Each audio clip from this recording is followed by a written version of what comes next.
Grand alliance کے تمام ساتھیوں، سینئر اراکین، کینڈیڈیٹس کے طرف سے میر ناصر کمبرانی صاحب کو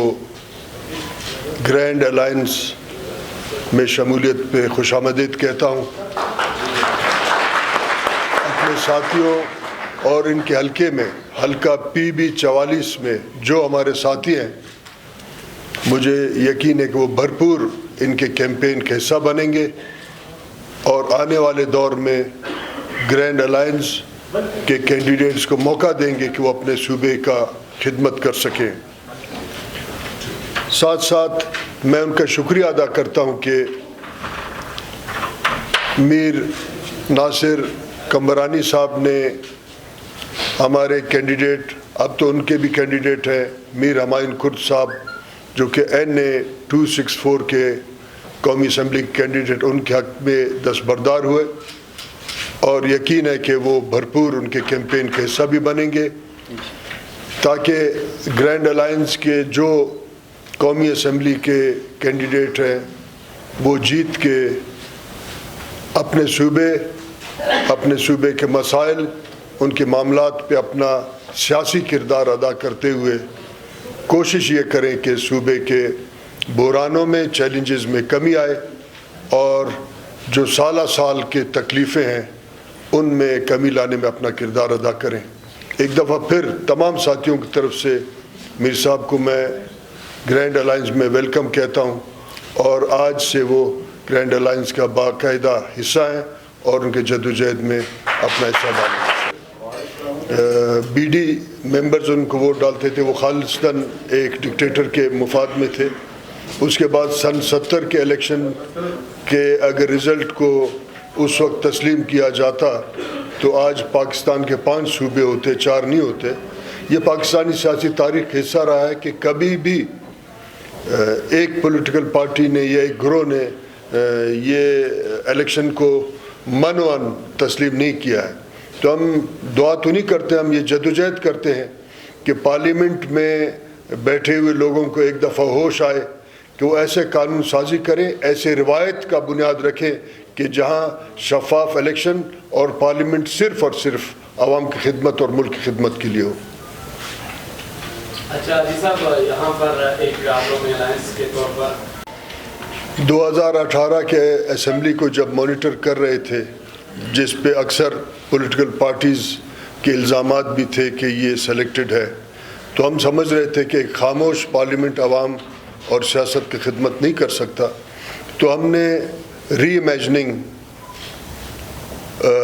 پاکستان کے نام پہ ایک سیریز آف سیمینارز کیے جس میں ہم نے کوشش کی کہ اپنے اپنے صوبوں اور وفاق کے اندر جو مسائل ہیں اس کو ہم ایک دفعہ پھر پارلیمنٹ سے باہر عوامی پارلیمنٹ میں اجاگر کریں، اور اس کا ایک سیریز تھا، آپ نے بھی سنا اور پورے پاکستان نے سنا۔ اس میں یہ طے نہیں ہوا تھا کہ ہم ایک پارٹی بنا رہے ہیں، ہم مل کے کام کر رہے ہیں۔ اب جن کو مایوسی ہے وہ مایوس ہوں، ہم سمجھتے ہیں کہ مایوسی سے ہی ان قوتوں کو تقویت ملے گا جو اس ملک پہ مسلط رہنے کی کوشش کرتے، اس میں مسلسل جدوجہد کرنا چاہیے۔ اب ہمارے اسی نظریے فکر کے کچھ ساتھی پاکستان کے باقی علاقوں میں بھی الیکشن لڑ رہے ہیں، اگر وہ جیت کے آئیں گے تو پھر ہم میں نے تھوڑی دیر پہلے یہ کہا کہ ہم نے شفاف نظام کے لیے جدوجہد کرنا ہے، اس سے کبھی بھی ہم دستبردار نہیں ہوں گے کہ ہم دستبردار ہوں کہ نظام کیونکہ شفاف نہیں ہے پھر ہم گھر بیٹھیں، تو اسی لیے تو ہم سیاسی جدوجہد کا حصہ بنے ہیں۔ آپ کو پتہ ہے کہ 2018 میں جو الیکشن ہوا NA 265 کے میں کینڈیڈیٹ تھا اور ٹریبونل نے بھی یہ فیصلہ کیا کہ ری الیکشن ہونا چاہیے۔ اس ری الیکشن کو پھر سپریم کورٹ نے روکا، یعنی جس دروازے سے ہم کو انصاف ملنا چاہیے تھا اس دروازے نے ہی میرے ووٹر اور میرے صوبے کے آواز کے ساتھ زیادتی اور ظلم کیا۔ تو ہم یہ سمجھتے ہیں کہ نظام بہت زیادہ آلودہ ہے، اس کو ٹھیک کرنے کے لیے پارلیمنٹ ہی قانون سازی کرے گا، اسی کے ایک طاقتور فعال پارلیمنٹ جو آئین کے بالادستی پہ یقین رکھے، اس کے لیے ہم جدوجہد کریں گے۔ اس طریقے سے لوگوں کے خدشات ہیں تو ہم یہ سمجھتے ہیں کہ مایوسی تو ہے مگر کوشش تو یہ کرنا چاہیے کہ بحران سے نکلے تاکہ ہم اپنے آئندہ نسلوں کو ایک پرامن سرزمین حوالے کر سکیں اور وہ اپنے ترقی کے راستے کا خود تعین کریں. یہ تو ہمیشہ سے ہمارے اس ملک کے نظام میں اس قسم کے حالات رہے ہیں کہ ہمیشہ یا مایوسی رہی ہے یا مشکوک معاملات رہے ہیں. تو ہم اگر بار بار ان تمام چیزوں پہ غور کریں تو ہمارے تاریخ کا ایک بہت بڑا حصہ ہے. تو انتخابات کے تاریخ کا تو ابھی تعین ہو گیا کیونکہ سپریم کورٹ نے یہ طے کر لیا ہے کہ اس کو اب آگے پیچھے نہیں ہونا چاہیے. اب ادھر اگر بہت بڑے المیہ پورے دنیا میں ہو تو اس کو ہم نہیں روک سکتے، مگر سپریم کورٹ کا یہ طے شدہ فیصلہ ہے کہ الیکشن ہونے چاہیے. دیکھیں یہی تو افسوس کا بات ہے کہ اسی عدالت نے کچھ لوگوں کو تاحیات نااہل کرا دیا، وہی عدالت فیصلہ کر رہا ہے. کچھ لوگ ابھی تک عدالتوں کے دروازے پہ بھٹک رہے ہیں. تو اس نظام کو ٹھیک کرنے میں آپ سب کا کردار ہونا چاہیے. اپنے قلم سے بھی آپ بہتری کی طرف